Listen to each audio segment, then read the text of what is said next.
the honey and lime or the honey and lemon with tea, like the honey and lemon tea, and it goes. You drink it, it coats the throat, and it coats your vocal cords, and then they vibrate again. And then after that 2-week process, no matter how much you vocal, your vocal cords will only get to a certain point, and then it won't ever get weaker than that.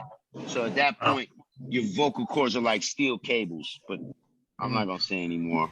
Yeah, that's why it's good to be a producer. We can just stay home. It's easy. Yeah, right. I'm gonna go ahead and just hit the button. We can just keep chatting, but just so you know, people will be able to hear. So just so you know, people are listening.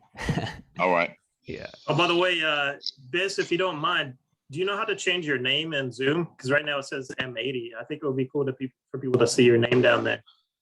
So let me see. How do I do? Okay, so go to more, chat, filters, webinar settings. All right, let me go back and let me see for participants, and then my name. Okay, so am I the? Oh yeah, M80. How did that happen? Because I'm the one that forwarded you the link. Oh, got it. Okay. I heard M80 is trying to take credit for all your raps. Yeah, you know Yeah, funny. I was just about to go. I was about to run with the M80 being me. Like, I was about to just run with that. Like, shit. Okay. Hey, Anno, how do I make it so it's just like I just see Canibus on the screen? I think you double click on his image. Yeah, and then pin. I think pin will do it. Oh, there we go. Boom. Now it's big Canibus and little us. Sweet. Perfect. All right. Almost there, guys. Here we go. Should we start letting some people in? Yeah, I'm going to hit the start here. Oh, Biz, just so you know, what I was thinking was we'll do like a couple of minutes of just like an interview, asking a couple questions that can help artists out, about your experience being an artist. And then we're going to go into like a little bit of song reviews. So we'll play some songs from some of these artists, and then you can just give us your thoughts, just a couple of words about what you like, what you didn't like, and stuff like that. All right. Yeah, sounds good. Cool, man. Awesome. We got people rolling in here. What's up, guys? Feel free to say hello in the chat.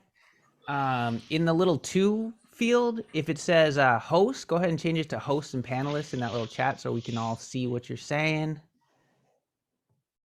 We got Arnold. Yeah, what's going on? We got Eric DiGiovanni in the house. We got Brandon Sanchez, Chris Rodriguez. How's everyone doing? Excuse me. Yeah, Amir Beats. What's up, man? Cole Barden, aka Cho. People rolling. Where you guys all rolling in from? Let's see, we got Utah, LA, Brooklyn, Hollywood, Orange County, Montreal, New York, Denver, Brooklyn. Oh, it's going crazy now. Atlanta, Chester, PA, Indiana, Midwest, Portland, Wisconsin, Rome, Italy, Netherlands. It keeps going. We got people all over the world. Sydney, Australia. That's amazing, man. Where are you at? Where are you at today? Me? I'm in LA. You're in LA? Yeah, this is in the OC. Oh, DC. Okay. Oh, yeah, right, OC. Right, okay, yeah, OC, got it.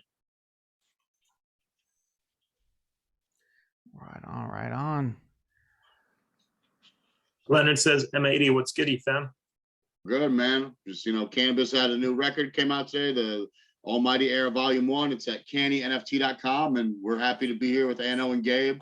Get to these fan questions, listen to some of y'all music.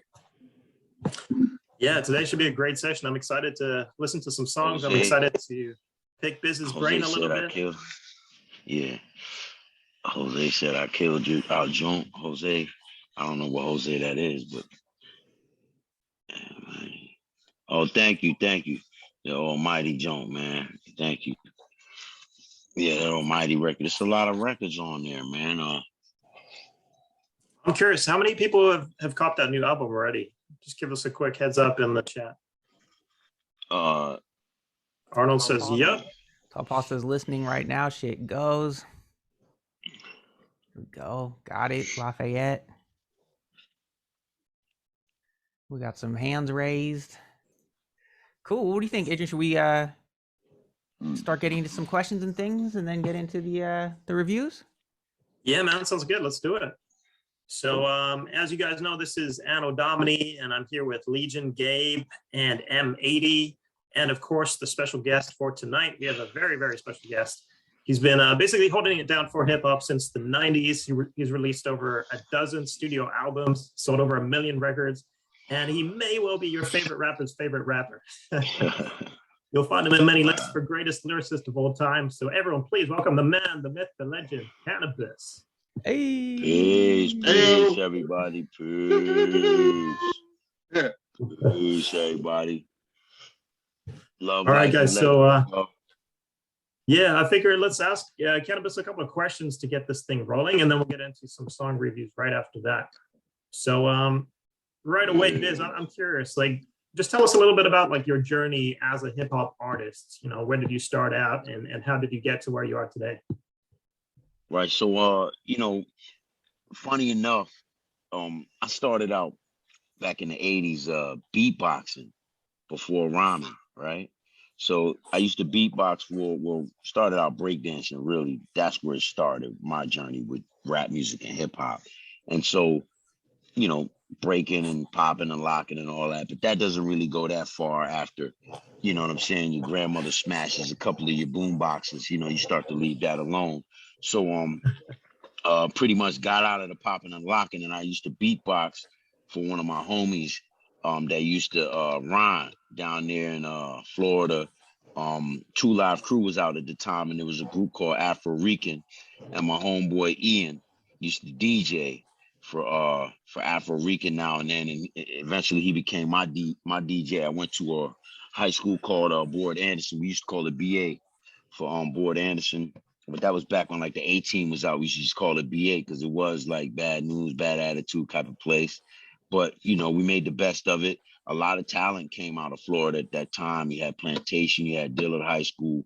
So long story short, with the beatboxing, I was beatboxing for my homie who used to rhyme. Then I went from beatboxing to starting to rhyme myself, so that when we would have battles with other dudes at school or stuff like that, we used to flip it on them. Like I was beatboxing, he was rhyming, and then for somebody's crew who had the same kind of dynamic, he would start beatboxing and I would start rhyming. And we did it strictly in the beginning to just throw the people who were watching for a loop and beat the person we were up against, or the group we was up against. And so after doing that, it really turned things upside down on his head. And I started to rhyme. And then I was 13 at the time. And then I really got into it serious when my mom went up to one of the ads in the paper that I was looking at to get me in the Sonic 16 Plus so that I could start sampling and doing beats. And so that's how I started. And I had to make the beats for my own demo before I met the Lost Boys, which eventually turned into how I got my recording contract with Universal UMG. That's amazing. So you kind of have like your fingers in lots of different things, right? You started out with the boom bap and the beatboxing. Did you do any breaking? Just pneumatic. Just lung pneumatic. Yeah, we said breaking. What'd you say? Oh, group home. We said. What's that now? Did you do any breaking as well back in the days? Oh, popping and locking. Yeah, all day, man. Like all days. Like for my you know, it's just that's like, that was something that you do. You know, kids, they bounce off the walls anyway, right? We were young at that time. Like we were you talking about like, well, like, you know, anywhere from 8 to like 12, you know what I mean? Like that was a long time ago, boss. Like, so children are always bouncing off the walls. And back then there was no internet there was nothing to keep you glued in one place. We were just always bouncing off the wall. So breakdance was something we did just because, man, it was cool to do. And that's what we did in the beginning. And then, of course, like I said, you know, you started to advance a little bit more, and then it came with the beatboxing, and it came with me going to go get my Sonic Plus, my sampler. And that's when I started like sampling and truncating beats. What do they call it? You truncate, quantize, you LFO wave, you cut, you put the little disc in there, it goes when you put the OS disc in, it goes yeah, you know, and that's how it started for me, you know what I mean? So I am familiar with what the producers do, at least at the beat making process. Once it gets into the, you know, like I've heard stories with certain, you know, top of the tier producers, they'll do the make the record, and then they'll take it and put it back to 2-inch and then bounce it out on 2-inch and then put it and then run it back into digital. So, you know, there's techniques that these guys are using now that's just like way over the top, you know. For sure, man. Like thinking back on those early days when you got your first record deal, like how do you think the industry has changed now for up and coming artists compared to back then? So I wanna applaud like everybody out there now that's just that's continuing to do this, you know, that's even trying to get into it now, like trying to break into it now. I want to applaud you because you're really standing up, like you're standing up, you're facing obstacles that we didn't really have at that time when we were coming up. And I salute you for it, man. Like it's not, nothing now is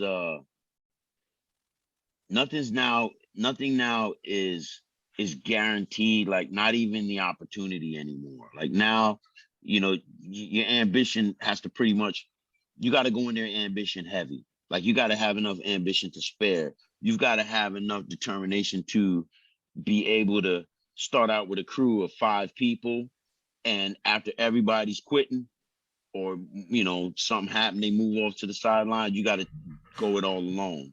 Like that's the type of determination and ambition you have to have now. And I don't envy this younger generation for it. It's very difficult now for them.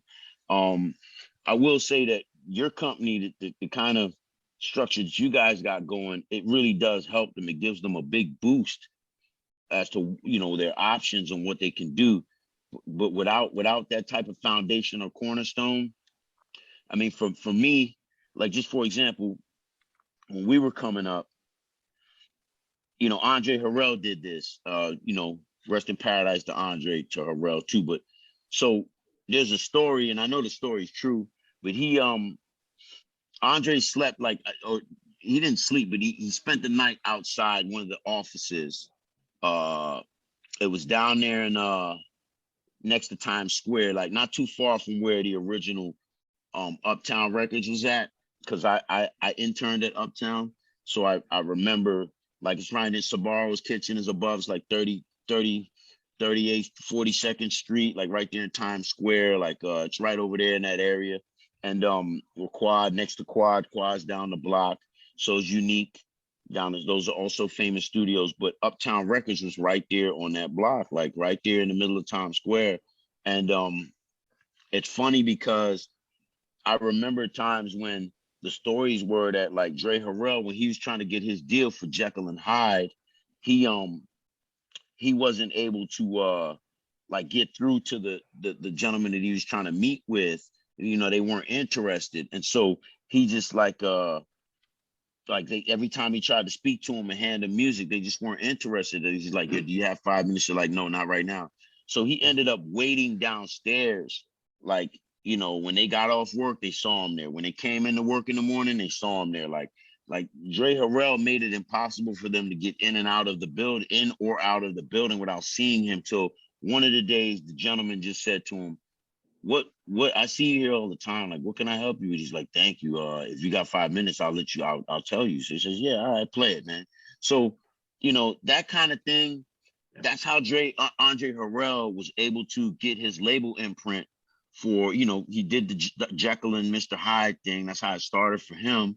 But then from there, he was able to get his label imprint, basically start to get to Uptown, have all those artists, you know, the Mary J. Blige's, the, you know, Puff was working as Diddy now, you know what I mean? In the early days, Jodeci, you know, Father MC, Heavy D, Soul For Real, Lost Boys. I mean, you just name it, like so many groups came out of that label. And you know what I mean? Like that's how Andre Harrell started. That's what I'm trying to say. Like, and nowadays you can't do it that way anymore. You can't just sit down in front of somebody's building, or you can't strong arm anybody into giving you a moment to listen to your stuff. You know what I mean? Yeah. And that's sad. I don't really envy these folks now because of what they got to go through. It's just endless typing on the keyboard. You know what I mean? You're just sending emails everywhere. You know what I mean? It's easy for your stuff to get stolen, I suppose, or reinterpolated. Someone take your stuff. Like, it's so easy to get your stuff bootleg now or pirated. So I don't envy him. So I gotta applaud you guys for doing it. You know what I mean? I'm kind of here to learn from you too.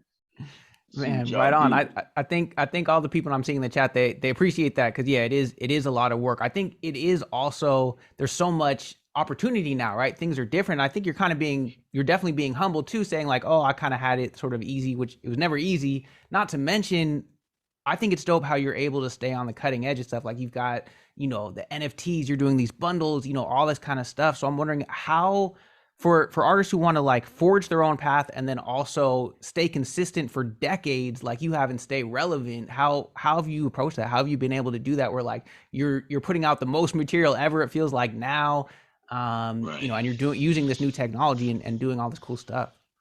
What's your approach to stay relevant? Technology is always a great thing to have. Technology, I mean, it really does. It when it's customized for you and built for you, it can really streamline your completion process. It'll streamline the things that you're getting done, your task list. But insofar as relevancy or staying power or whatever you want to call it, I gotta be honest with you. It's up to the fans. I call my fans like, it's pretty much like a brotherhood.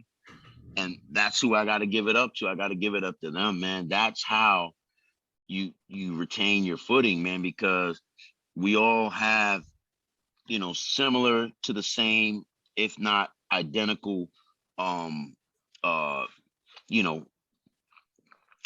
of reach. I mean, we got 10 of these, sometimes a little bit less. I hope not anymore. We got 10 down there, and that can only get you but so far. It's the fans that are behind you that you build a rapport with them where you're giving them something that they can only get from you. They can't get it from anyone else. And once they identify with that and they know that they can't get it anywhere else, now you've got something going on where the synergy, and what the technology does is that comes along to help you and them fine tune a way to stay connected. That's really what the technology means to me. It's a way for me to stay connected to them. Mind you, I don't have as much time as I wish I had in order to just sit down and kick it with them and stuff. But the technology does make it so that we can kick it with each other. And I would say that that's key. Like, for anybody out there wanting to know, I saw Reels to Reels cassette tapes. Yeah, it's funny. Somebody on there just talking about Reels to Reels and cassette tapes. Yeah, it's about the brotherhood, man. Like, your fans, your base, your demographic. You always want to have some kind of connection to them, to where you don't have to ask them what is it that they want in the beginning. You just want to do what you're doing and see who gravitates towards it, or who's interested in it. And from there, you can kind of fine tune what's going on. And I got to tell you, man, like, my brotherhood, they've been with me for a long time, like through the ups and the downs, yo. And it's like we grew up together, man. We've been through a lot of stuff together. Yeah, man, that's really great that you say that, because a lot of what Gabe and I teach, we try to teach artists and producers how they can have a successful career. And a lot of that is based on building a community, right? Like having that tribe around you and having that relationship. Because without that, you don't really have much as an artist, right? No, you got to treat this as, okay, so let's go ahead and let's pay homage to the big labels for one of the things that they get right. And that's when they press the button on you, they're getting your stuff on billboards, it's in the commercials. Like when the machine presses the button, you're everywhere. They send your stuff everywhere, right? But that's what they do right. Okay, so but as an artist or someone trying to break into the game, because you never hear me really talking bad about like UMG, like my former label. You never really, because the truth is that if it wasn't for UMG taking a chance on me, then I wouldn't have gotten anywhere. You see where I'm coming from? Like, of course, you have artists that, like, even let's take Cash Money for an example. And I'm only bringing them up because I was there. I watched how when they came to UMG, Cash Money was huge where they were at, and Anno and the neighboring South and all that. They were huge, but they needed that extra oomph, that extra gas when it came to the videos, worldwide distribution and marketing. Like, they didn't have that. So Universal, they did a 50-50, and but they already had the Corvettes, the Hummers, the jewelry, the PT Cruisers, the bikes, the convoy, the police convoy driving them around. They already had all that stuff. You know, the compound where you got 20 producers in there producing on the tracks at the same time, like a compound, like a studio compound. They had all this stuff prior to getting with UMG. So when they got to UMG, they were just ready to shoot videos, but they had all the toys that you would need for a video. So once again, a label is going to get you out there to the world, known to the world, whether you have like all of this money or not. They're still going to get you out there. But, you know, if there's any advice or counsel or just kind of like a fail safe that I could give to the people watching, is that no matter how huge your label is, or no matter how big a deal you get, and no matter how much, you know, how great things are going for you once they press the button, always remember that if they take it all away from you tomorrow, what do you have left to work with? So you have to treat that situation as if it is 15 minutes. You got 15 minutes. What are you going to do? And I heard that Andy Warhol, that's his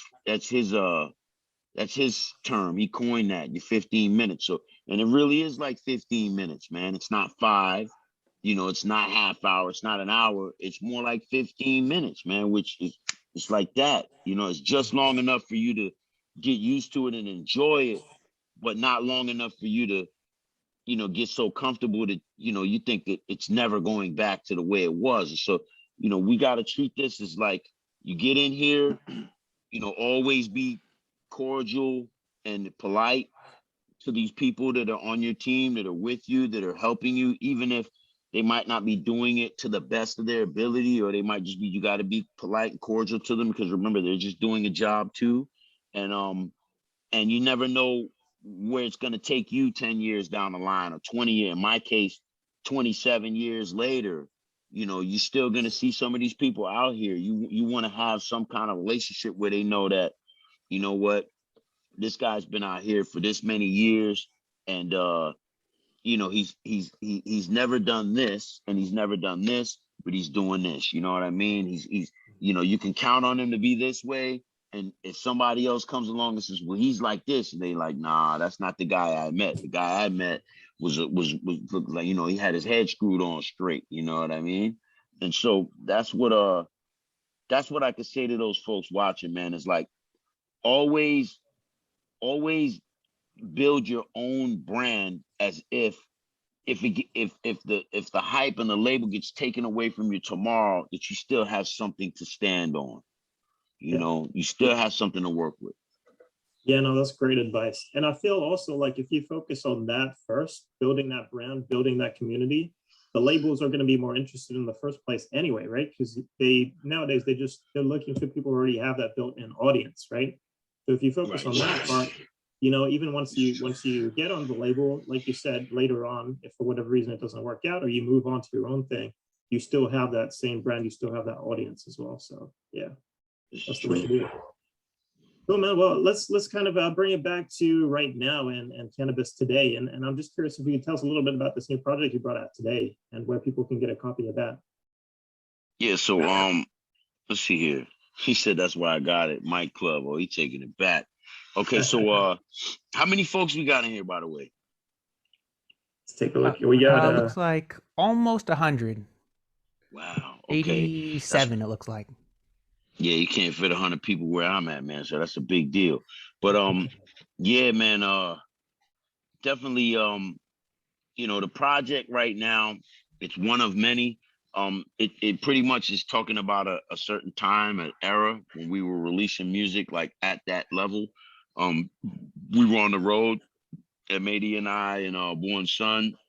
Occasionally we bring K Solo out there. We had him out on the road with us. Like, I mean, we were out there getting it popping, man. So those records were done like during that time, a little bit before, maybe a little bit after.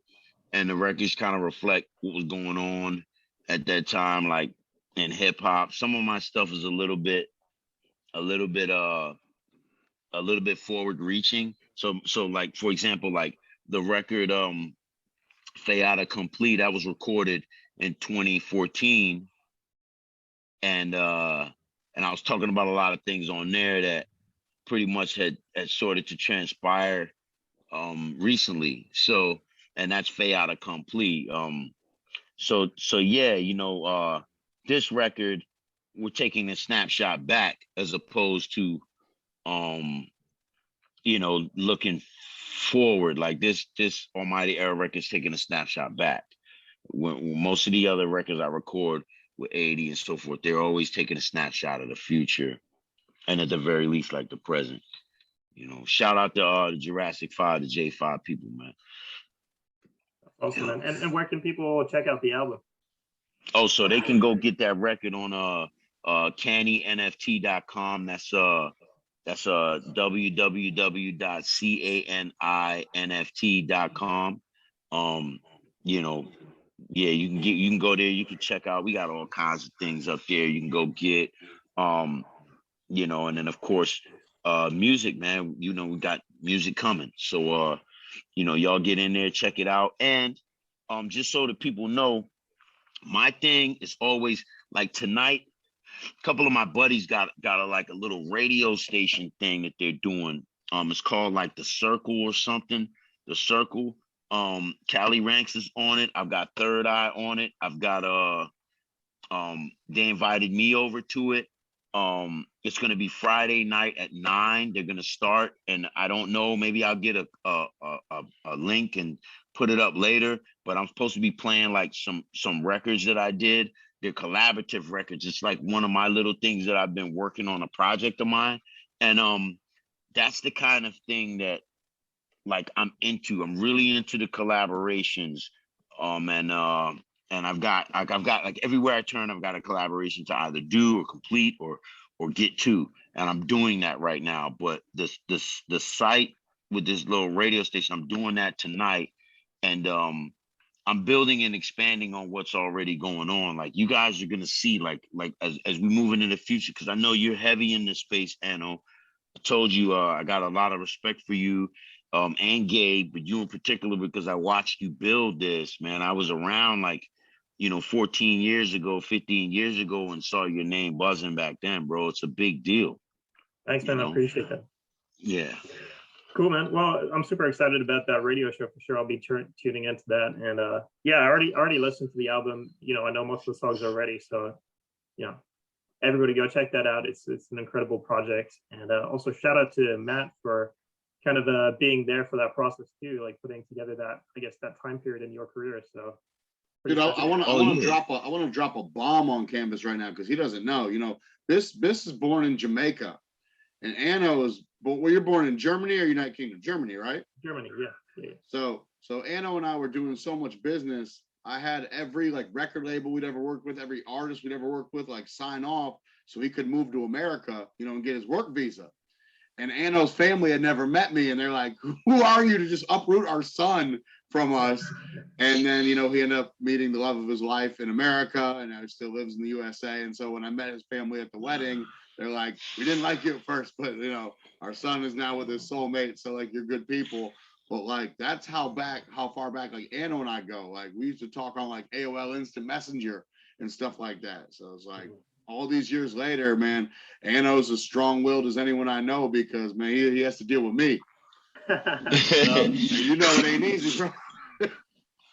You did show me some pictures. Y'all was hanging out. It was years ago, though. Those pictures, yeah, I mean, but it still means something. That's really what we're talking about. Like what Matt just said there. We're talking about relationships. We're trying to show the folks that are tuned in and watching this, man. We're like, so one thing we did have then was we understood a little bit more about long-lasting, strong relationships than this confluence of the Moore's law has created. Like it's created a lot of Frankenstein stuff where people, you know, they're like trolls. Some of them are trolls, or they give way to the troll stuff, and they get involved in that stuff, and it's counterproductive. And so what happens is people don't realize that one day you're kind of going to be like on the chopping block or close to it, and you're going to need people to vouch for you. You're going to need people who are real, like real people, not just, you know, this internet stuff. You know what I mean? So we got to have some kind of real solid connection beyond just the machine and these you know, the sound waves and just the electric vibe. Like there has to be some kind of soul vibe still. And I just want to point that out, you know, because 10 years down the line, we're still going to be here. You feel me? You know, if life lasts, if God is good, you know what I'm saying? If life lasts, you'll still be here 10 years down the line. You want to build these relationships with folks that you can still count on. Yeah, man. Life lessons right there. Appreciate that. But listen, you know, as much as I'd love to like just ask you questions all night, and I have lots of them, you know, most of the guys here, they really want to play their music for you. So maybe we could get into like, playing some tracks and you can give us your thoughts. Yeah, for sure. Let me get some of these lined up. We have some of these. Basically, we raffled these off from people who bought that exclusive tape that's got your feature on there. I do. My preference is I'd rather play the ones from the people who are here. So let me know, is Moochie C or K Camp Sushi in here? Let me know. We'll make sure to play your track first. Otherwise, we'll keep going down the line till we find some people that are here. Because I'd love for them to be live. I know not everybody can make it because of work or whatever. Here we got K Camp Sushi is here. He says, "Oh, he's here." Yep. You saw him? Okay, let me bring him up. And in the meantime, let's start playing his song. All right, let me share my screen here. Bam. Motherfuckers, I don't know if you guys can hear it. Okay. Thought I wasn't coming back, huh? I'm fucking royalty. Hey, yo, boss. I want to skip to the second verse. I think the first verse is Canibus, so he's already heard that one. Got you. That makes sense. Play the whole shit though. I want to hear it. Okay. I ain't in a rush. Let it run. Yeah, let it rock. Run it. Boss. Let these niggas know, man. We fucking rap royalty. Canibus. Underneath the full moon, he took half a shroom. Woke up 12:15 the next afternoon. Went straight to keypad Zoom. Grabbed the next tune. This is my world. You Mel Gibson looking for fuel. He joined the group in the room through Zoom. He was apparently preparing a pot of moose head soup. It was gross. He lost at least half the room. So I pumped up the volume as he continued. He said they exhumed the body, recovered the Infinity Stone, but came to find out it was a duplicate copy. Damn, that sucks to be you, Poppy. I'm not the illest. I don't take it personal, even though it hurts my feelings. They call me Captain Double Action. I practice from Nebraska to Alaska. JTF Fast Company Extraction. A troubled nomad with cold steel romance. Let's dance outdoors near this rusty old ranch. The crusty old man with pus scabs all over his hands. Your weapons jam, he gon' bust your ass. Hey yo, I used to sell those champ for Charlie Horse elbow cramps. The company folded, then got revamped. I got the same hardware Captain Nemo used, upgraded with supersonic torpedo tubes. I got a backup supply line that starts with rhymes. The countdown coincides with the bounce down. It's time. High spec, low tech, or low spec, high tech. Mix it up, nigga. It's something they won't expect. Scorched earth, torch work. Start with your front porch first. I hope both your grandparents at work. I'm that pit bull terrier, chewing on your blood-brain barrier. Nothing in the world could be scarier. Immunostimulation, what are the implications? Who cares? We going on vacation. While you stood outside the gates of Buckingham Palace, I was locked up. Listening to pocket Chris Wallace, I was fucked up. Living like a simple-headed savage, I was done with being average. Steady searching for that cabbage, listening to horse and carriage, imitating rappers. Young without a father, against this world you call a bastard. What a fucking path, I'm heading down the true disaster. Rest from life without a mouth, I'm gonna need a call to action. Paul Heyman advocates while Corey calls the match. With Hunter higher in the talent, this but man been falling back.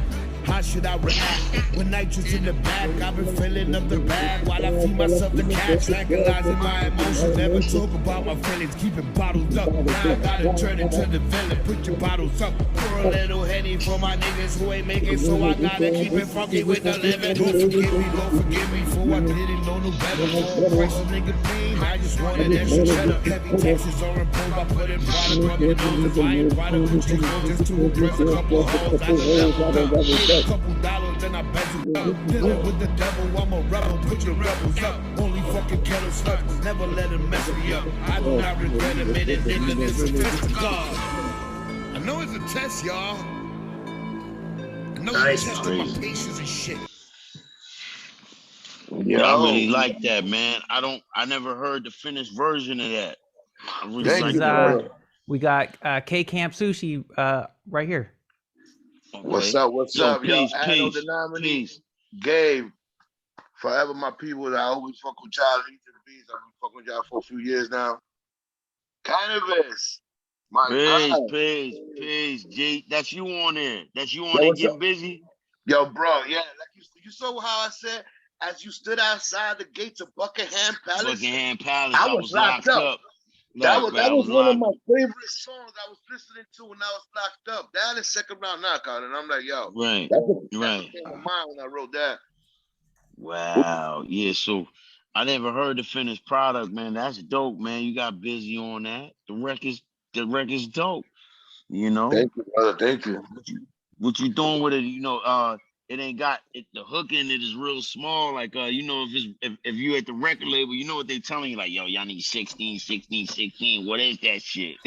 Right. You know how the record labels do, huh? Yeah, nah, you went home. You went in for like 50, 60 bars. I'm like, I ain't putting no hook on this. I'm gonna go in for like 50, 60 myself. That's right. All right. That's what we talking about, man. You know what I mean? We just, you know what it is, man. We still young at heart, man, in spirit, yo. We just wanna bounce all over the walls, let that rhyme go, take the leash off and just let it go. Big facts. You know? Why they so mad at us for doing that, man? Like we just trying to stay out of trouble. Like it keeps us out of trouble. It helps burn off that energy, man. Like, you know. That's a big fact. I mean, like I see it like this. I'm never gonna stop writing. Whether I get on or not, I don't look for that anymore. What I look for is just putting out my art and letting people know that, you know what I'm saying? Like, try to let people feel what I'm trying to say, you know what I'm saying? With my words instead of like saying it, because it's kind of harder to say. I applaud you saying that, because that's what I always say. You took the words out of my mind. I always say that when people make their music, you're making it for the creator. Like, you're not really making it for, you know, the charts and the record labels. It's not really what you're making it for. You're making it for the creator first and foremost, because that's how you're showing that, you know, if it even makes any sense. Like, if the creator gave you, you know, saying the ability to be bipedal and run or walk, and that's what you do is when you're a child, you're growing up, you learn how to crawl and you learn how to, you know, tumble around, and eventually you're walking, and then you're walking and you're running. So when you get to the point where you can write rhymes or make a beat or play an instrument, you're the first person that you're going to impress with that is the creator, because the creator gave you that ability. You know what I'm saying? So now once that's over with, you should be at peace with what you make. You just go ahead and make the best you can, and you should be at peace with it because the creator's satisfied with it. The problem is we kind of don't get satisfied as humans until somebody that's sitting next to you is like, yo, you know, that shit is crazy. Yo, let me hear that again. Or until it's playing on the radio, or it's playing on the TV, and everybody's on your jock. Like, that's the problem. Yeah, and there's nothing wrong with it. Yeah. There's nothing wrong with it, but I'm making a distinction between the two. It's not that when we make it, it's not good enough to be out and be on the radio or be on the TV all day. That's not what's happening. There's just a distinction there where what you're making, if it's like the record we just made, that record's dope enough to go all the way. If a label came behind it and pressed the button on it, it could go all the way. You see what I'm saying? But since they're not pressing the button on it, or that's not what's destined for that one, then the creator is still impressed by it, still happy with it, satisfied with it. I know what I heard, I was satisfied with it. And I want you, of all people, to be satisfied with it, brother, because that's the whole point. You see what I'm saying? That's the whole point, Sushi. We gotta, and even for the folks out there listening, like, don't feel bad or feel defeated or feel deflated, or don't get that feeling of lack of self-worth or any type of, just anything derogatory or negative behind your music not being accepted, by people somewhere or a group here or what have you, because like I said, we're making it for the creator first. You see what I'm saying? Right. That's all. Because I feel like sometimes people get really caught up in how it feels, and I need y'all to know, for everybody out there listening, trust me when I tell you, like, I felt more of that pain when it comes to like music and rhyming and rap or what have you, probably more than most people on here. I mean, I don't know everybody's story, but it's quite possible that I felt more than anybody. I done got to so many summits and crashed. Got to different summits and then crashed, and now it's all about streamlining it now. But in the end, what is it you're really looking for? You're looking for your work as a whole. You know what I'm saying? When you look at it from when you factor everything in and you average the mean, you're looking at it for it to be agreeable to the creator. You see what I'm saying? Like you're looking at it for the creator to just be like, even if he, you know what I'm saying, like he look at it and his stomach gurgle a little bit, or he look at it and there's no smile. He doesn't crack like a cheese smile, or he doesn't. But if he just looks and give you the nod or wink at you or what have you, it's agreeable to the creator. You know what I'm saying? And that's good enough. Yeah. That's good enough, brothers and sisters. Like, yeah, it's good enough for us, Yeah. I was seeing that you got your website is an NFT website. You getting into that now? Because I'm into that now. Right. So it's cannynft.com.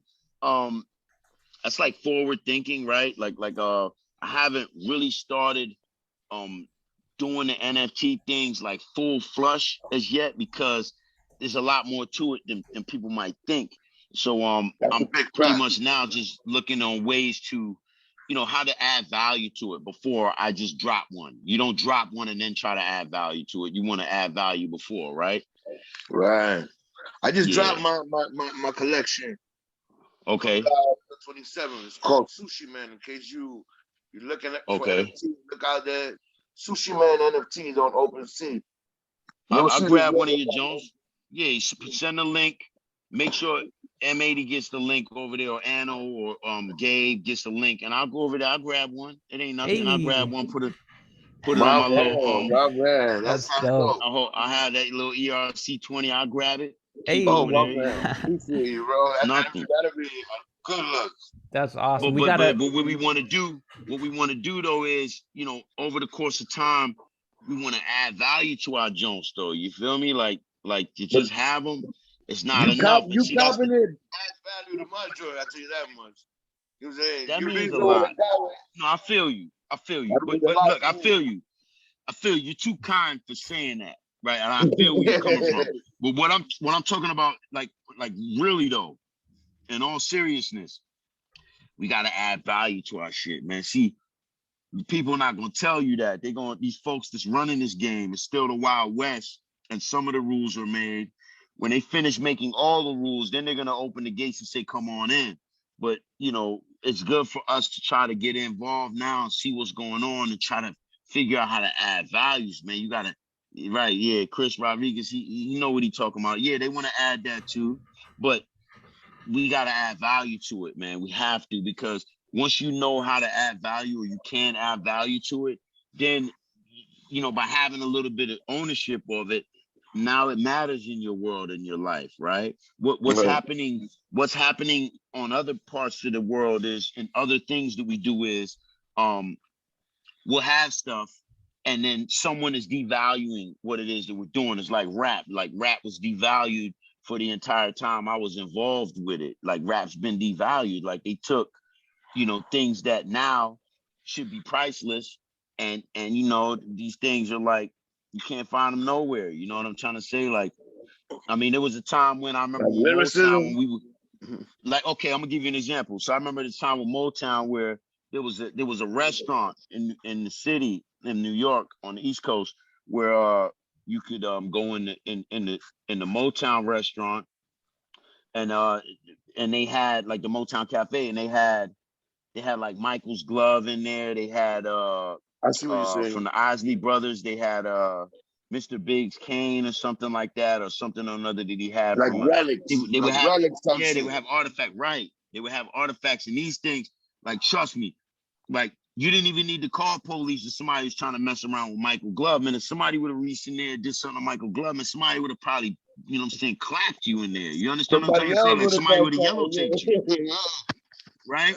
So that's what I mean by value. But now, you know, look, like, how valuable is Michael's glove now is what I'm saying. You know what I'm saying? Like, somebody would probably tell you it ain't nowhere near as valuable now as it was then.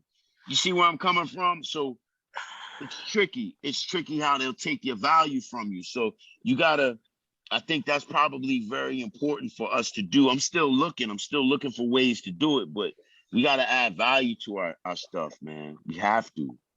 Right. That's good advice. I do. I'm gonna be looking into putting mad value into my new NFTs. Yeah, man, bro. You're a living legend, bro. Just wanted to know I was a little kid, bro. Hey, KK, let me cut you off, man. Salute. Dope. I just want to make sure we get, you know, a little time for a couple other people, because I know your time is limited here. Thanks for the opportunity, guys. Man, appreciate you, bro. Always appreciate you. Congrats. Definitely, thank you. I'm gonna drop that link. I want to make sure we get some of the people that are in here. But we also did, you know, the format was we're going to do a raffle. So I'm hoping to play some of the ones that we had already selected. So let me know if you guys are in here. We're looking for Moochie C, Chrome One, VP Mobstar, Young Lee, Skokie, P Dicey, Solo the Vibe. If any of you guys are in here, let me know in the chat and just say, hey, I'm here. This is my name, because sometimes your Zoom chat name might be different. But in the meantime, Adrian, you sent me one. Which one is that you just sent me? Yeah, I saw somebody post a video, caught my eye, so I thought. Wait, I'm sorry, I'm having trouble hearing you. Say it again. Oh. Hey, can you hear me? Yeah. Yeah, so I saw somebody post a YouTube link in here. I think I sent it over to you. Maybe okay. That was just somebody who posted one right now that's in the chat? Yeah, I figure if none of these guys are showing up. Bang my motherfucking shit. Okay, dope. Yeah, do you know who it was so I can bring them on? Give me a second here. Hold up. Funny as what, man. She bang my motherfucking shit. I'll start playing it. We'll figure out who it is as we're playing it, okay? NS Rap, I think is his name. Yeah. NS Rap. So someone just asked how I got outside. That's funny. I walked outside. I took my computer with me. Magic. All right, we're about to play this one from NS Rap.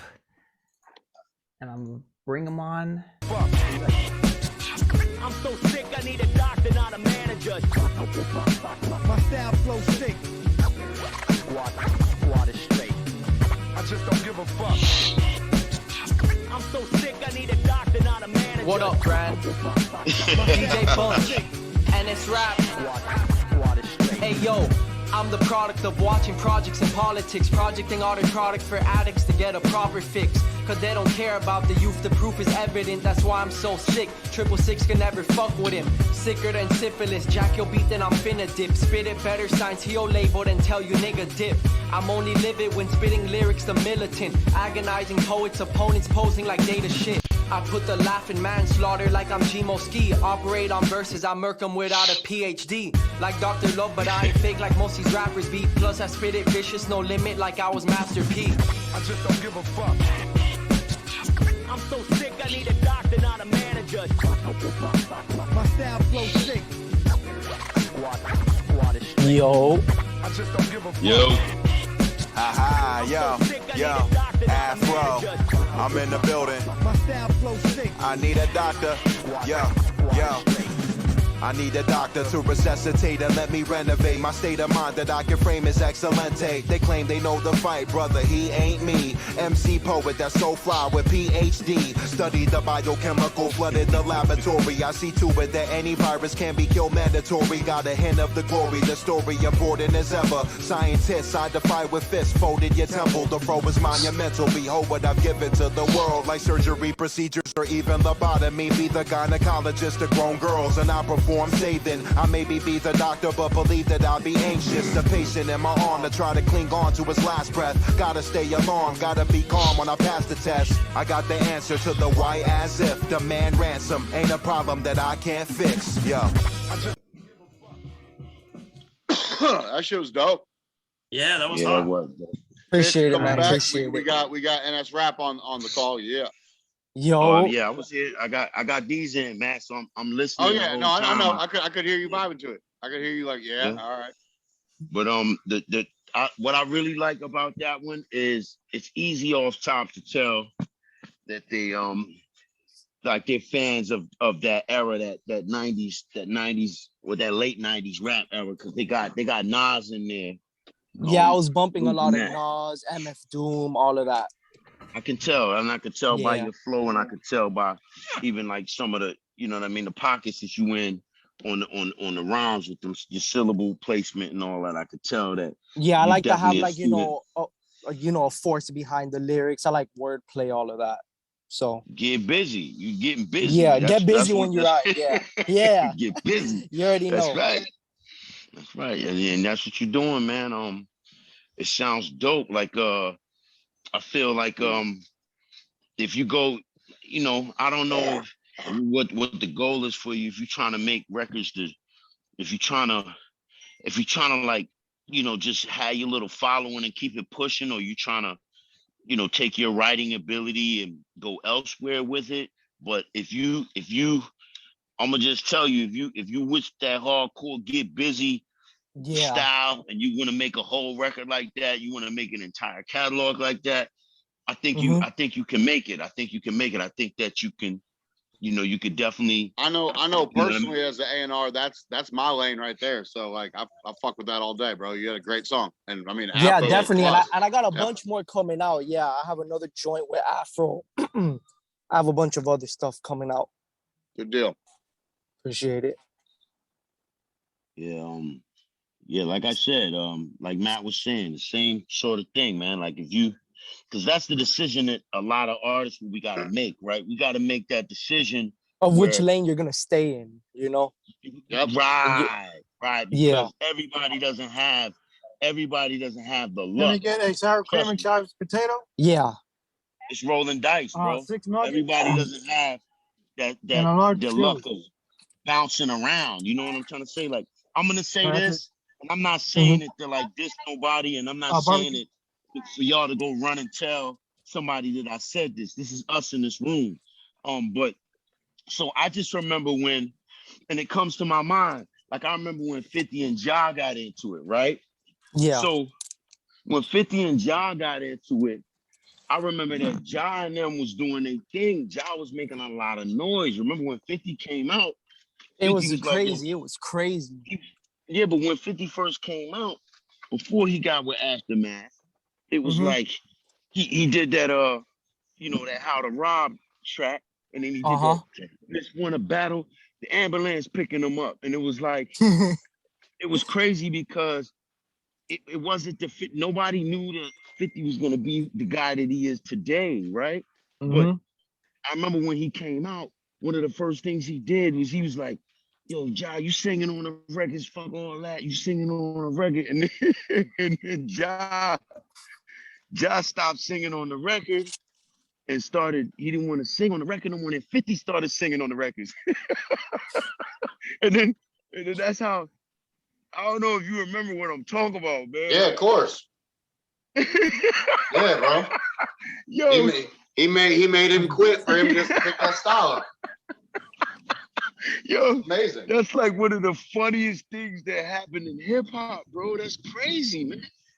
He did that. So that is what I kind of mean about your style and your lane. You gotta kind of be committed to it, right? You gotta. Yeah, 100%. Yeah, I've been doing it for about 4 or 5 years, but it's like I have an idea of where I want to go. It's just perfecting the pen game, you know? Right. Yeah, 100%. Right. Yeah, so but you're gonna have a place for you in that pantheon. You just keep getting busy like that, man. Keep, you know what I'm saying? Keep back and forth, table tennis with the creator. Yeah, no, I'm definitely always working on stuff. Always working on stuff. All right, cool. Yeah. Oh, sure. Plus, we got time for a couple more. Oh, yeah, I'm good to go. Good. Okay. Dope. I'm good to go. This one I saw somebody just dropped in. Goes name in the chat is Francois Lazan. I think I'm sure I'm saying that wrong, but I'm gonna go ahead and play it and then bring you up. Thank you, man.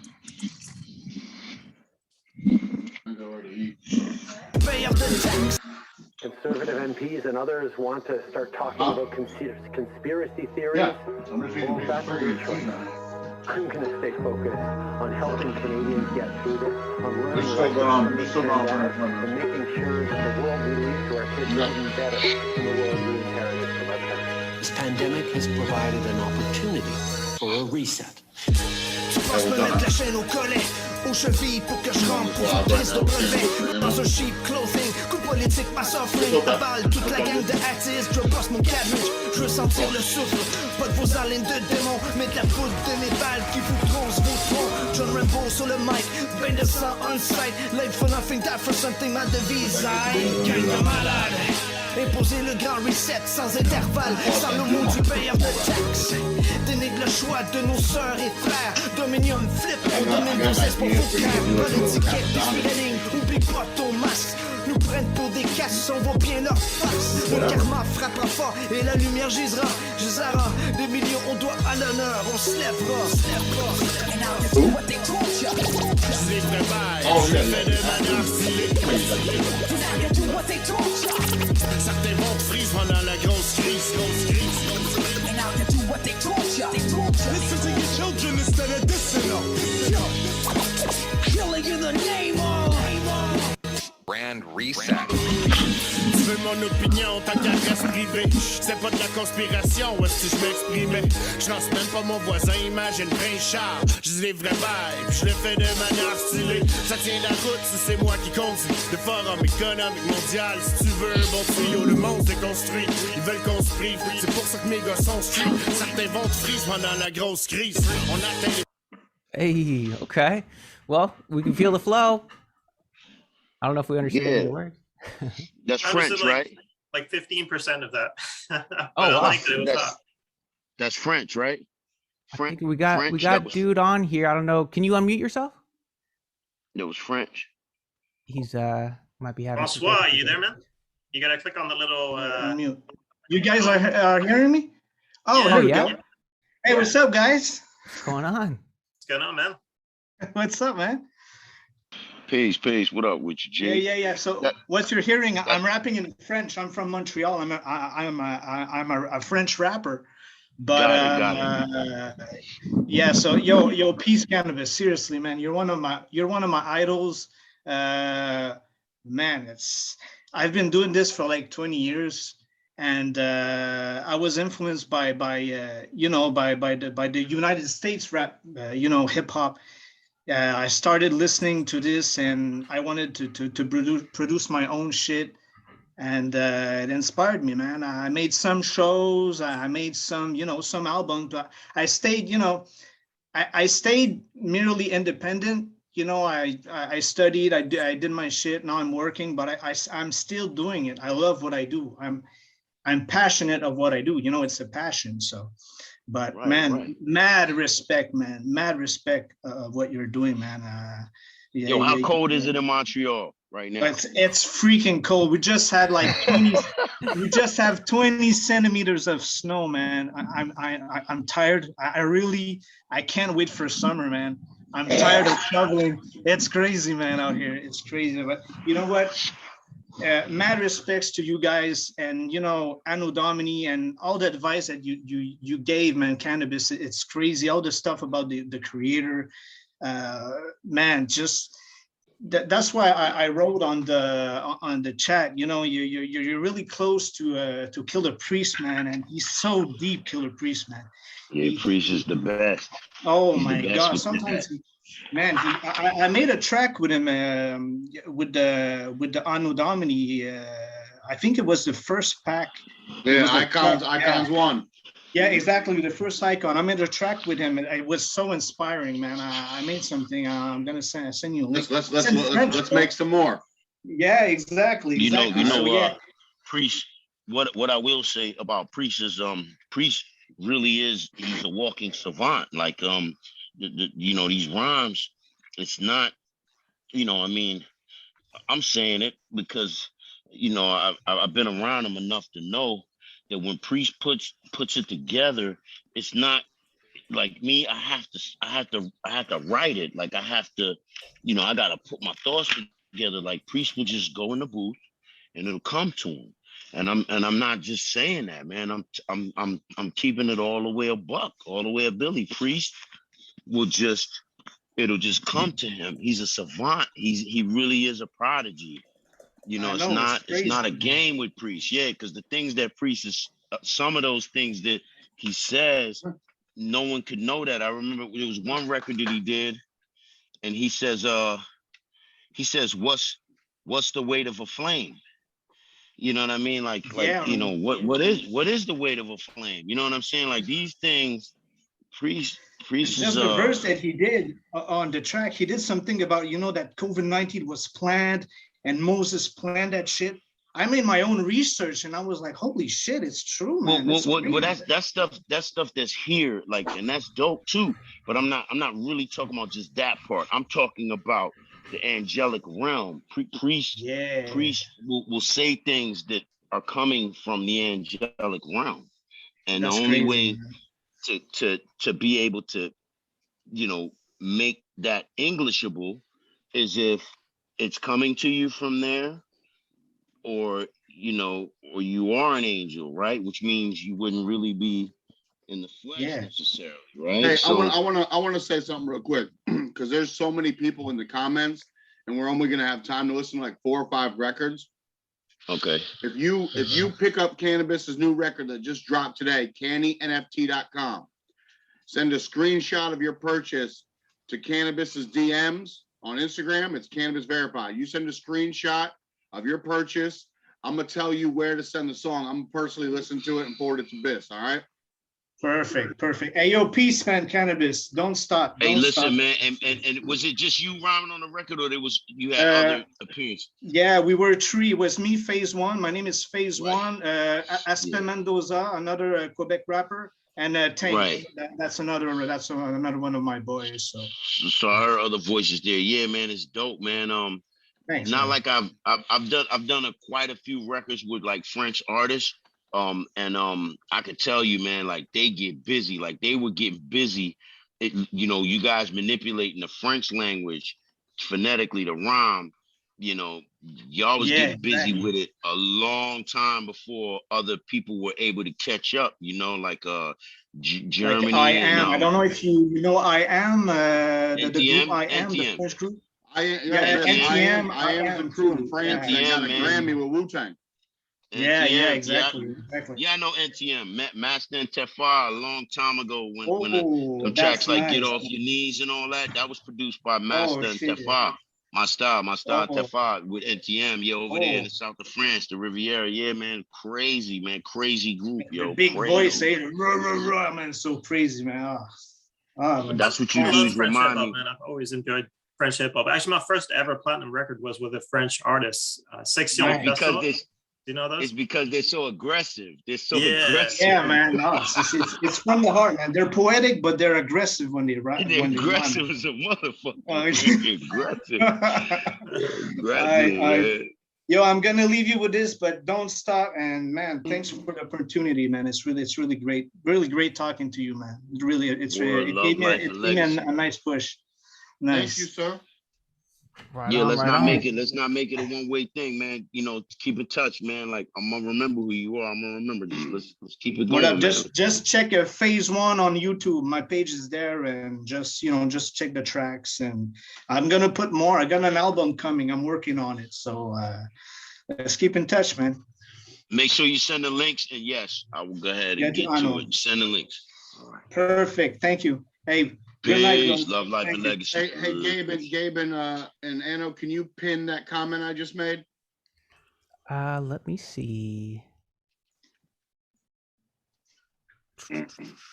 I will work on that while. Actually, I don't know if you can put him in here, but I'll work on that while we play the next one. We got looks like Jamie Persona. If you're in here, let me know. We'll get you pulled up, and we'll get this thing going. Boom. These niggas can never get rid of me. It's Book. You know, real niggas don't die. Gangsters make the world go round, motherfucker. Pick the Harley up on one wheel. Told Menace I'm pulling up in Compton, it's a done deal. Cookie jars keep my lungs filled. Bitches buckshots, pray to God that no one's killed. Bought the neighborhoods and gangsters out. A country nigga did it, that's something to think about. Still scraping the ground and low lows on these broke hoes. I got rich off the shit you put in your nose. Chop on me when I'm sliding down Melrose. Watch for the hellos, everybody don't sell low. Khaki shorts and some long socks. Stroll down Figaro, getting a bankroll from a known thought. I don't need yours, I brought my own Glock. These pussy play with my name like I'm gon' stop. I only stayed in this game cause there's no pop. And I'm not finished popping up a few ops. Real gangsters, they ride with us. Like fuck your shit, they slide with us. Get buck, get high with us. Wrong place, wrong time, you could die with us. Real gangsters, they ride with us. Like fuck your shit, they slide with us. Get buck, get high with us. Wrong place, wrong time, you could die with us. I started off on the block with the OGs. Quit talking, bitch, stop, you don't know me. It's like there's nothing in this world you could show me, except for nosebleeds and dealing with the police. Buck came to my hood back in 08. ESQ 00, gotta see straight. Never having time for customers we don't deal with. Only real deal, rob, steal, kill shit. Straight connected from Canada down to Inglewood. To Cashville, Tennessee, get it understood? Gotta keep that 45 in case I meet a snake. And shoot him in his face and dump his body in a lake. I'm better caught with a strap just like I'm A-money than me be leaking on the floor like a fucking dummy. Have me sliding on your block yelling get him buck. But the truth is I really don't give a fuck. Real gangsters, they ride with us. Like fuck your shit, they slide with us. Get buck, get high with us. Wrong. I just got invited to speak, man, but this shit. That shit hard. Man, that jump hard right there. That's hard. So Eric said, I'm adding this to my gym playlist. Yo, what up? That's that kind of track. Hey, nice. Yeah, he in there hitting the bag to that jump. That's right. Hey, man, that jump, like I could have swore I heard MJG on there. One of their voices, they got their MJG, that baritone. Yeah, man. Because back when Tony Draper had, when he had the A-Ball MJG on Universal, straight up and down, man, like I got a chance to get around them, and you know, them dudes rap, man. They rap. So I know they from LA, right? These folks from LA, right? Cali, from West Side. Yes. Where are you from, bro? You still there? I'm here. No, Yes, baby, you there? Yep. There you go. Where you from? New York, man, Long Island. There you go. Oh, you from East Coast? Wow, Yeah, man. Like, man. yo, listen, man, your language all over the map, man. You sound like a little bit like, I mean, you get around. I could tell you get OT a lot. So you on the West Side, you from Oakland, you up and down. Like I said, MJG, I could have swore like this. I think it was the second verse.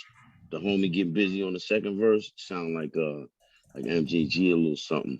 What was he saying? This is him. That was me. Okay. What are you saying? What was the name of the track? What track just hit? Ride with us. Run with it. So ride with Yeah, it. Ride with us. Yeah, ride with it. That was homie. That was the other dude. Okay, the second Ride verse. with it. Yeah, that was him. That was homie. Yeah, so y'all together, use chemistry. Nah. I don't even know dude.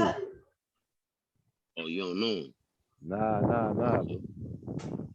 Y'all get busy though. Y'all get busy, and then that's a Lambo. That look like a Lambo. That look like a Lambo with a with wings on it or something. That's right. What your thing? Shit was fire though. I think we might have pulled the wrong guy in.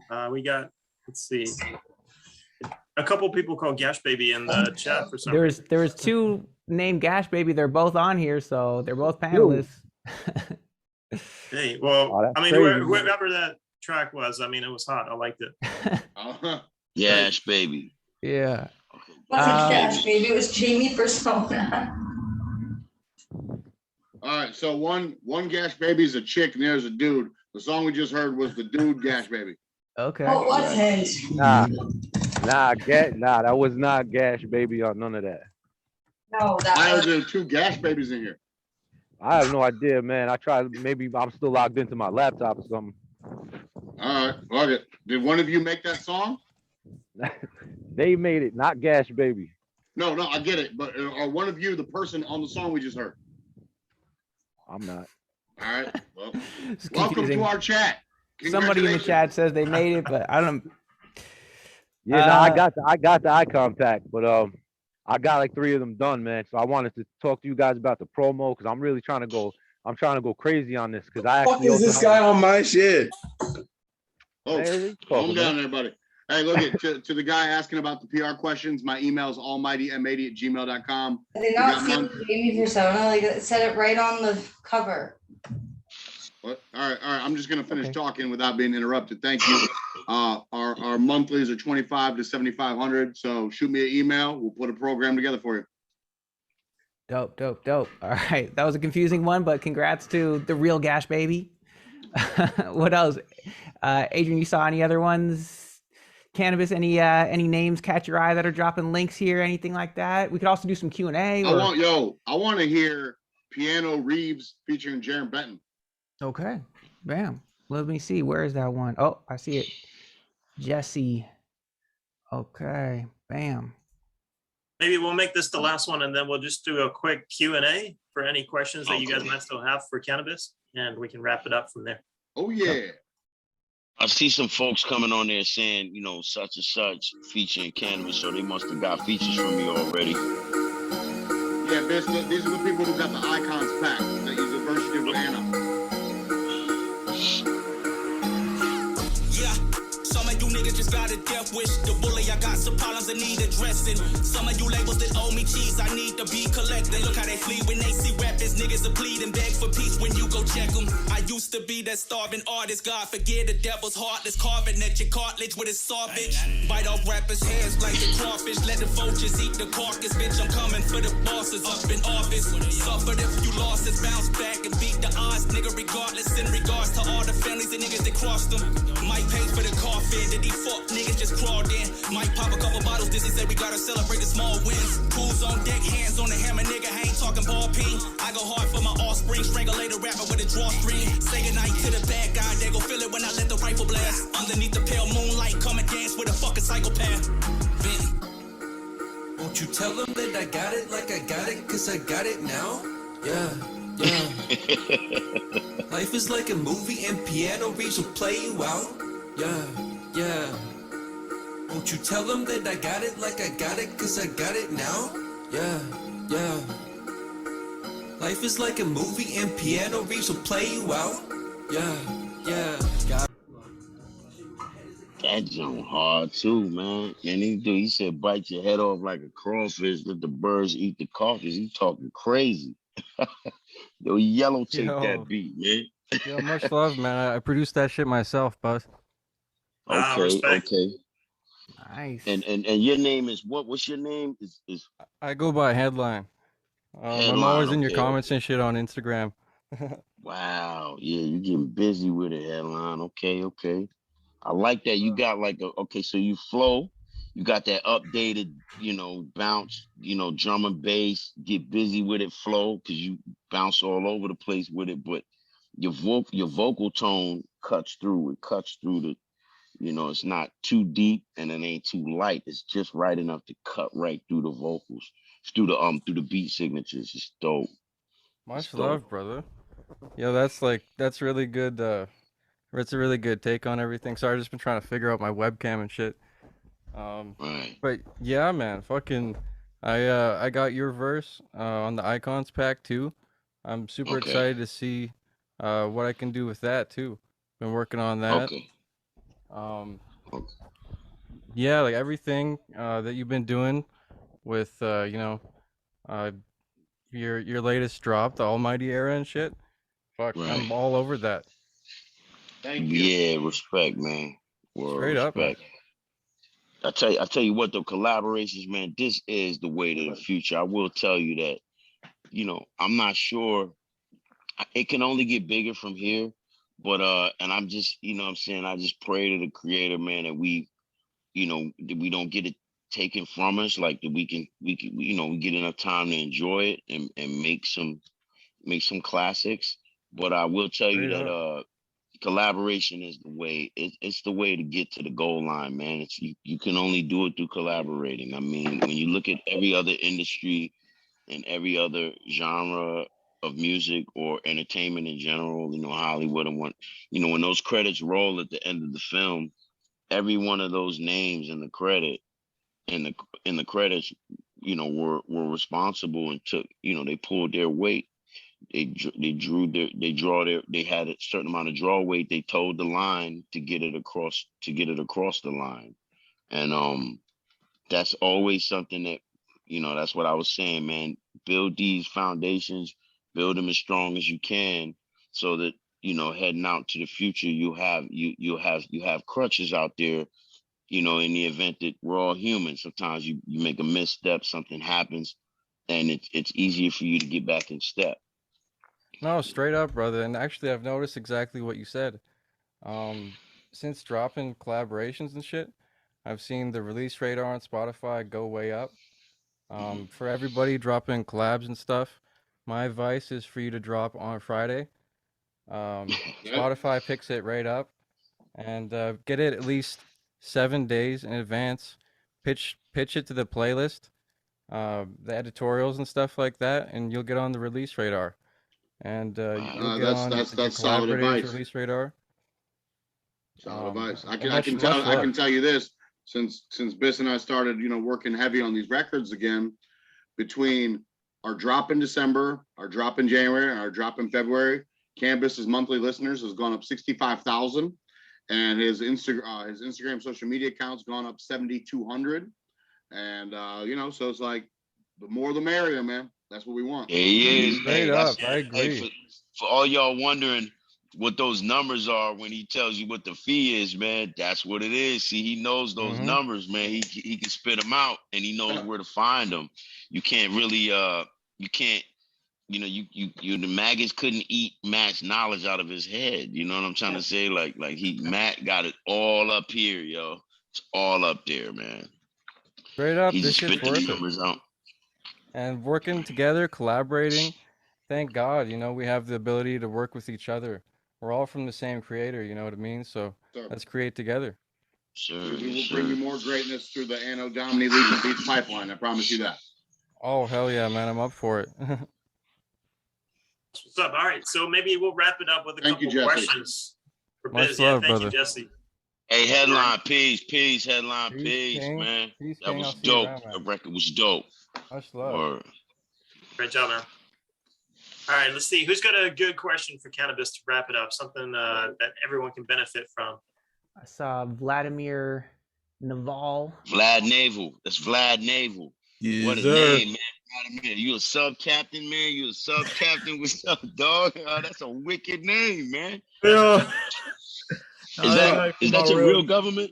That is my real government name, no cap. Wow. I gotta deal with this webcam real quick. Was your pops like a spook, a sub-spook? Nah. Was he in the Navy? See, like my whole family was from Haiti and all that. Okay. So the weird thing is, like, my mom got my name from this show where they had this little kid and they named him Vlad. So it was like Vladimir. So that's where I got my name from. Unfortunately, the Russian president is making my name look bad, but that's not what we're here to talk about. Nah, man. Hey, that name been a powerful name for a long time, G. You know what I'm saying? And to have naval behind it, that's like, these subs, the silent fleets, man. It's a crazy government name. Yeah. All right, but I got 3 questions that I want to ask real quick. The first one is related to your, let's say, competition you had with Eminem back in the day. Mm-hmm. Would you have changed anything that you've done during that situation? Like, do you ever look back to a certain track you set at him and be like, dang, I maybe should have put this bar in or something like that? Well, see, what happened with the Elvis, I call him Elvis because he's an institution at this point, right? He's not just a rapper. Or so anytime when someone's like, yo, they say his name or they sort of like bring him up, if it, to me, I look at it like he's an institution. They might look at it like he's a rapper, but I know that he's an institution at this point. So you gotta be you gotta be objective about what you're saying. You can't just deal with an institution and just be subjective and just say whatever you want because you're dealing with an institution. So and keeping that in mind, I'll still be honest and be transparent. And what I'll say is like, so there were always a lot of arbitrary parties involved, if he and I were in the same space, if we were in the same room, or if we were outdoors in the same kind of cipher circle, there was always like extra heads standing there or around. And I just feel like, whatever happened and however things developed, I feel that a lot of that, the lion's share of all of that was attributed to these extra folks standing around, man. You know what I'm saying? Because it was always that. It was always that. You know what I mean? Because from what I understand, he always loved that kind of hip hop, that style, and from the beginning, and that's what he comes from, is that raw spitting, that it's all about the lyrics and all about your cadence and everything that makes you an MC and a great one. And he was always about the same stuff that I was about. You know what I'm saying? So how things didn't develop to where the fans could, see us together or whatever. Like, I do take responsibility for things that, I have said or done maybe to like when I poked my chest out when something was said and my name came up, I had to poke my chest out and defend what I was doing. But I will say that I was never proactive, and I was never the person to like launch a first attack and stuff like that. That was never my style. Like even up to now, how I am, I'm not the proactive offense, or I'm never coming at something first. I'm always reacting to things. I don't do that anymore, but you know, that was my baseline, was reacting to things. And a lot of times when I'd react to it, and what I was doing was so much more inflammatory than the original cause for me reacting to it, that people skip right over.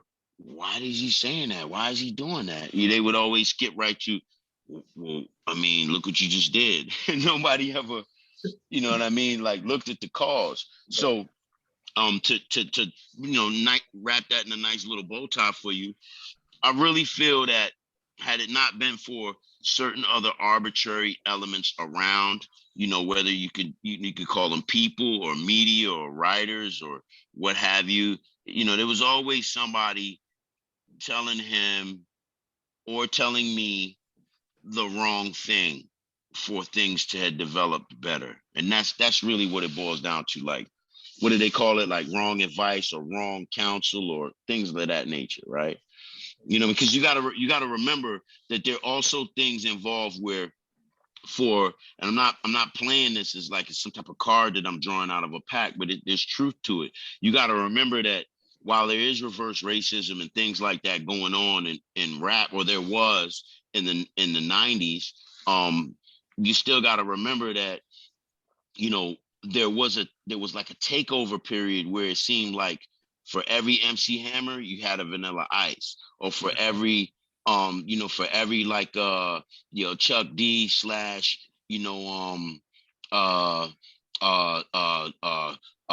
and Smooth, or every Roots, the group, or Artifacts, or Outsiders, you had like an MC Search, like a third base. You know what I'm saying? Like for every facet of like rap, you would always have like another ethnicity come in there and play ball. And I mean, if you just look at it, I'm not drawing any cards. I'm just saying how it developed. It always looks like, okay, so you got this person coming out and they've been doing this for a long time. Then you got this one coming out and it's like they rock it straight to untouchable realms, where it's like they become institutions. You know what I'm saying? Like somebody else makes it become an institution, you know? Whereas, you know what I mean, for those that are, not so, not so favored, they end up having to like do everything the hard way. You know what I'm trying to say? And it's just the truth. I mean, people could say what they want. They could be upset at it, but I mean, we all live it. We live that. We you know what I mean? Like, I mean, come on, man. Like Vanilla Ice made so much more than Hammer. I mean, you can't even, and I'm not mad at Vanilla Ice. Like, you know what I'm saying? I like Vanilla Ice. You know what I'm saying? Like in terms of what he ended up doing after rap. Like I look at Vanilla Ice as a person, and I could see how, okay, he's a cool dude and stuff. But you know what? Hammer was taking care of his family too. That's why he went broke. He was taking care of people that he didn't know. So it's kind of, that element was there, and you're asking me that question, and I'm giving you an answer. I'm giving you more than just the answer. I'm giving you the background to all of that. You know what I'm saying? And I saw somebody comments because Hammer was buying everything for people. Like, that's not just it. It was that when Hammer came out, he and I wasn't there in Hammer's camp, but what I'm saying to you is that I saw how the record labels was going crazy about how, Hammer was selling so many records, and then Ice came out, and then and Ice was wearing the same type of pants that Hammer was. You know what I'm saying? them rayon jumps. You know what I'm saying? So I just remember how Hammer was supposed to. I think he did. Is it 5 million the first time, or 15 million the first time, and then or 5 million, and then the next time they was planning for him to do either 15 or 30 million.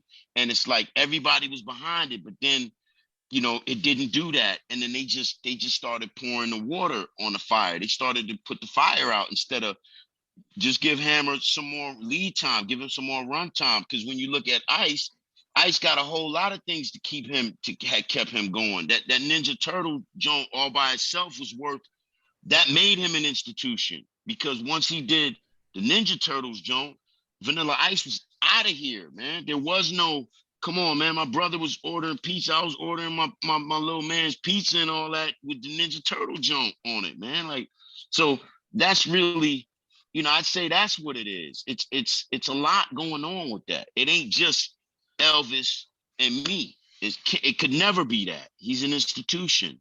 There's a lot of things going on, you know, and but everything's cool. Everything's cool. You know, sometimes things develop the way they do, and that's just how it is. I mean, you didn't see Edison and Marconi work together, or Edison and Tesla work together, right?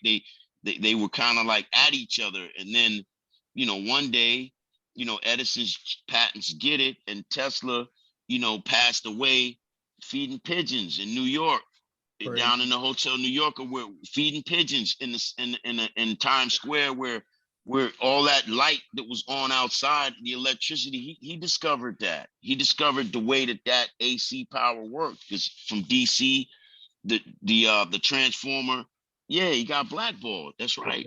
Because Tesla's, and I'm gonna say this and shut up about it.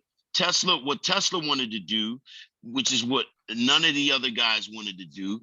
Tesla wanted to, he felt like, give everybody the energy, or access to energy and access to power. Give it to everybody. Don't just, you know, do it just for military industrial. Like, give it to everybody. It's free energy. Give it to everybody. And so, you know, Westinghouse and some of the other folks, they was looking at him like, oh, hell nah, man. How we gonna make money off it if we give it to everybody? But they didn't understand. What Tesla was saying was, if you give everybody a baseline to start from, a rising tide raises all boats. So today you would have everybody would have a certain amount of inherent intelligence and ability to do computers. And like you say, you from Haiti, right? So being from Haiti, you already know what a third world country situation is like. I'm from Jamaica, so you know that certain amount of the days they might shut the electric off. You didn't run in power. Like, so if Tesla, if they had to listen to Tesla, everybody would have had power and free energy, right? Instead, they wanted to industrialize it and make it the way where people got to pay for it. So who's the people who had enough money to afford, had disposable income to pay for it? It would be people who, you know, didn't really live our life, right? At the time, pretty much. And ethnically, that always looks like something. You're talking about numbers on a paper, you're talking about statistics, cool, but there's also, it looks like something too. There's a visual to all of that. And I think people skip over that. You know, they're so quick to jump on, you know what I mean, what the media says or what the media writes. And I mean, I don't know. I'm not really sure why it continues and why it's so redundant. But you know, I will say that yeah, man, you know, it's just a lot of extra people, a lot of other people out here, you know. I understand that for sure. Second thing that I thought of was you being in the game for so long. Like, what keeps your mind fresh with new ideas? What keeps your mind always coming up with ways to improve yourself as time goes on? Pretty much like you guys, man. I get it everything that goes on, man. I get it from y'all, man. Like, so the creator puts things in motion, and then he speaks to me through y'all, like you know, pretty much like I call them like the brotherhood. They're not just fans, man, but I do feel inspired by the fans. Like that a lot of different ideas, things I've had that have been expounded on and people have built on. Like tonight, there's a radio station that my homeboy Cali Ranks and Third Eye put together, and I'm gonna be playing some new stuff on there. The Almighty record, if we're on long enough, I'm gonna play pieces of that. But this is something that ties into the Almighty and the other, you know, kaiju and One Step Closer to Infinity that ties in. But we're on the air from 9 p.m. to 2 a.m. and it's all about collaborative stuff. And so that's the sort of thing what I'm talking about. Like, I was greatly inspired by some of the musics that my brotherhood made, and to the point where there's some songs that I listen to, man, and I flat out cry like a little child, just listening to it, and the creativity that was involved in that and went into it. And that's where the inspiration comes from. That's what keeps me sharp. And I'm blessed for that, right? I'm blessed for getting that from my brotherhood, as opposed to from the fans, as opposed to having like a person like an A&R or someone in your world that's being paid to tell you what to do or what to do next. You might not really like what they tell you to do, but you got to do it because you're part of a machine that's a lot bigger than yourself. On this side of the fence, like, we all come together in a collaborative effort, and we make good hip hop, man. We make hip hop that is, if it ain't the biggest, it's gonna last, as long as some of the biggest, and we'll see, right? We'll see how long it's around. Time will definitely tell that. Last question that I thought of. As a modern day hip hop fan, like, there will be like fans of today's music that may not be familiar with some of the music in the past, because they may not look back to them, or they're only used to like modern day music. So how would someone that got a feature from the industry icons, how would they be able to market that song to that audience? Right. So yeah, you just asked, like, that's the $64 million question. You want me to handle what it? I can? Yeah. All right. Vlad, that's why people like me exist. Not every, like, Baby Grand Records. Let me take it back there. Baby Grand Records, I did about $800,000 in record deal advances with them before they ever heard a single second of music from any record I was pitching, whether it was Wu-Tang, whether it was Jizza, Bronze Nazareth, Wu Indie Culture, Almighty, because all they cared about was how it looked on paper. How many famous producers you got? How many famous features? Boom, here's the money. We're going to market this Wu-Tang project the same way we're going to market this Dipset project, same way we're going to market this Jedi Mind Trick project, and that worked for them. The reality of it is not every artist is the same. So people like me exist, and when we do our marketing campaigns, there's like a spreadsheet of like there's 12 things that are important in the music marketing. Now, we're not going to do all 12 every time, especially if the budget's not there to do them, but we are going to do what we feel is going to be the strongest to advance, the ideals of that particular project, whether it's an LP, an EP, a mixtape, a single, whatever. So I'm accessible on the internet, Almighty M80 on Almighty M80 at Gmail, Almighty M80 on Instagram, stuff like that. I do artist consultations, and what I do is get to know the artist, craft a plan for them over a course of 3, 6, 9 months, or 3, 6, 9, 12 months, let them run with it so they can see their analytics rise, see the subscribers growing, see their audience growing, and really tap into what's best for them. Whereas opposed to when Canibus was on the Baby Grand era, when I was on the Baby Grand era, it was like, just throw it all in a fucking pot and whatever happens, happens.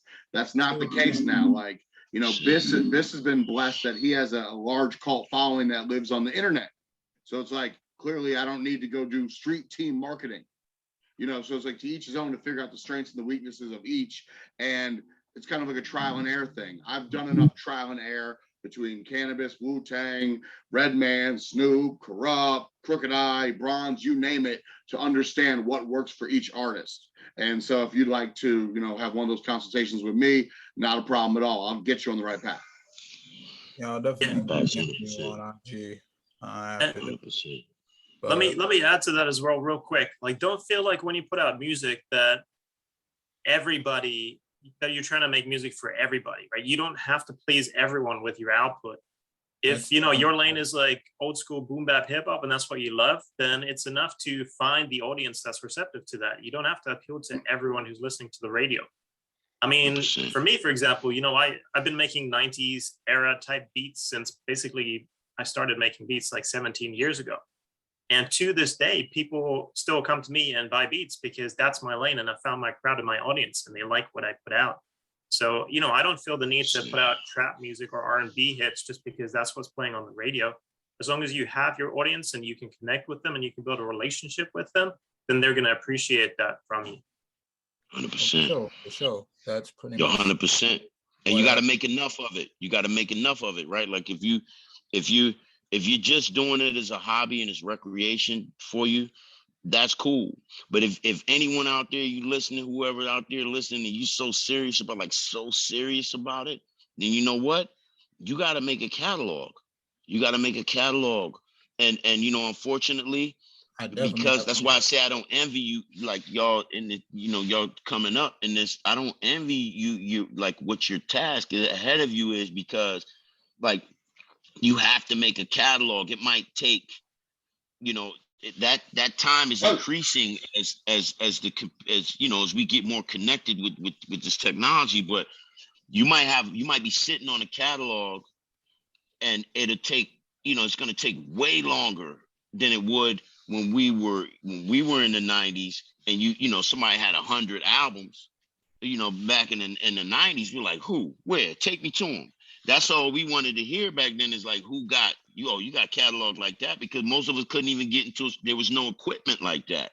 You had to go into a studio and pay for the 12-hour blockout sessions. You know what I'm saying? But now you can have your own equipment in your home. You know what I mean? Nice portable stuff. You can collaborate like this through sending emailing waves and files and sound sessions. So you know, now if you're serious, make sure you have that catalog, because while you might not blow up today or tomorrow or next year, in 3 years, that opportunity might present itself, and you've got the catalog now. So now, and then you own it. You still own your catalog. So now, you know, you talk to somebody like M80, and he's gonna go ahead and give you the tools you need and the resources for you to continue owning it.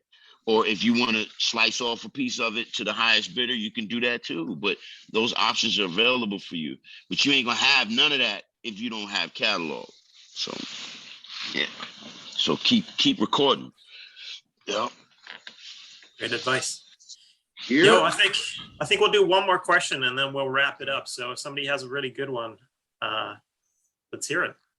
I saw Jamal was on here. I think he had something to ask. Jamal, you there? Yeah, I'm here. Can you hear me? Yeah. Yeah. Please. Yeah.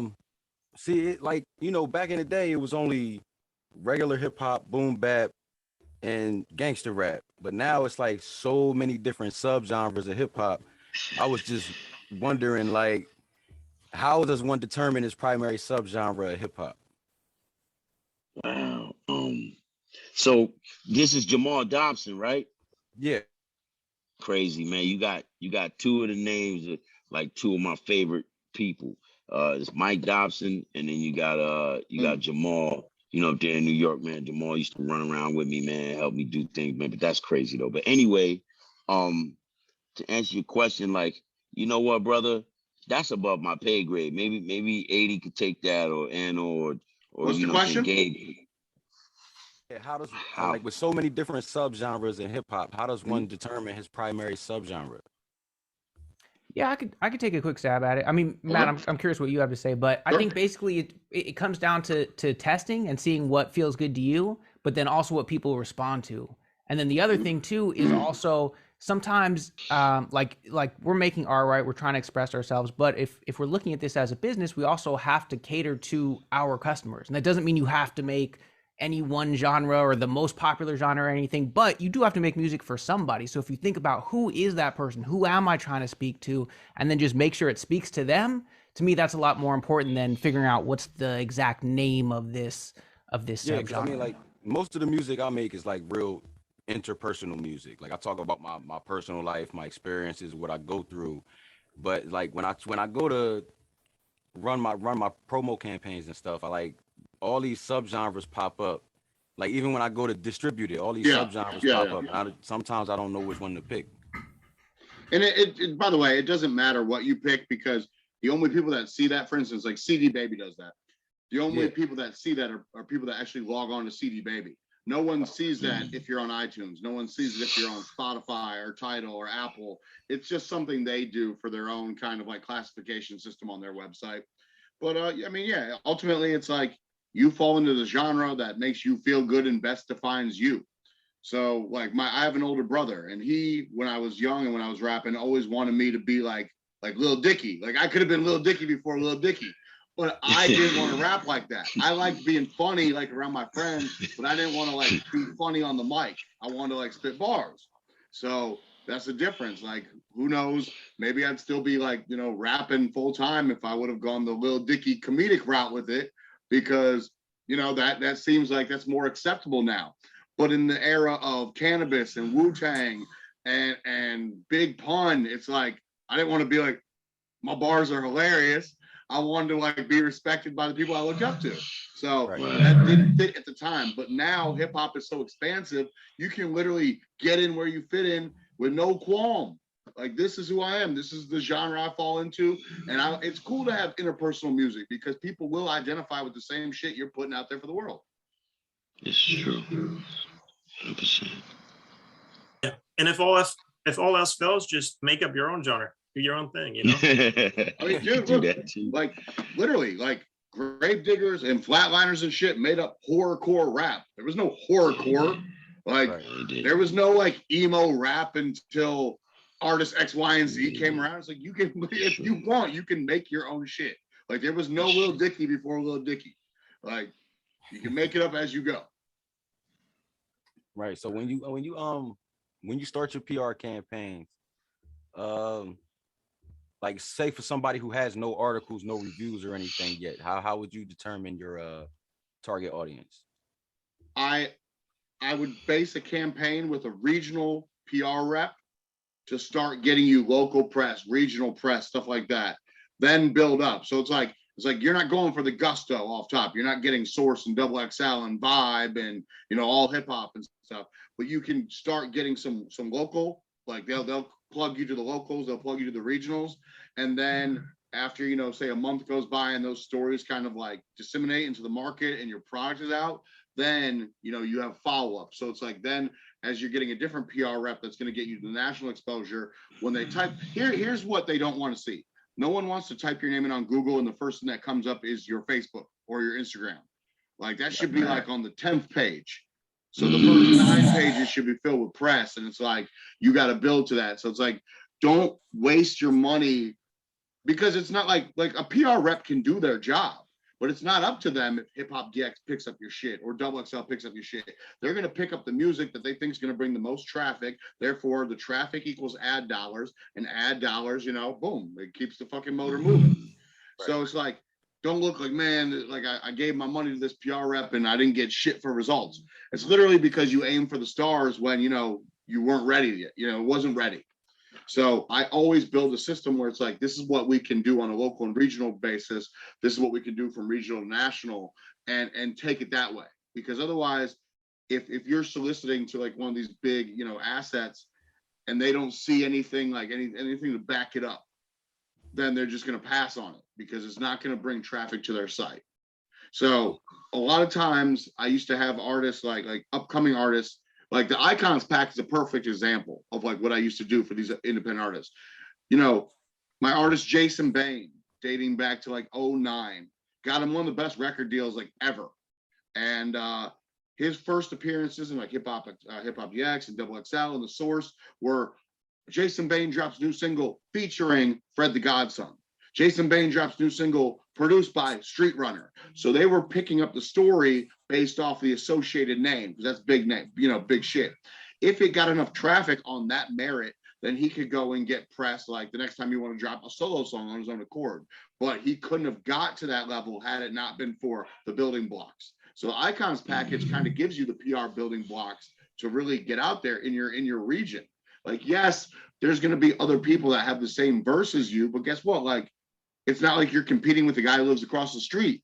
Right. Like, you make your song to appeal for your region, and this dude's going to make his to appeal to his, And that's what it is. Like, I broker licenses all year round, and a big portion of the consumer base is either rappers making mixtapes or rappers trying to build their first albums, or people in the EDM world, because they don't care about if they've heard that Lil Wayne verse from 10 years ago. They want to see the name Lil Wayne, and they're vibing to it in the club, and it's like they're not paying attention to the fucking lyrics anyway. It just makes for good music. So that's my short-term answer. But again, I hope that a lot of you tuned in, hit me up for some consultations, and I can make some good things happen for you. But even if not, Anno and Gabe make good shit happen for you guys every day, and I applaud them. Yeah. I appreciate that, man. Yep. So yeah, let's wrap it up, guys. I just want to say a huge shout out to M80. Huge shout out to Canibus, a true industry icon. Thank you for being a part of this. I really appreciate that.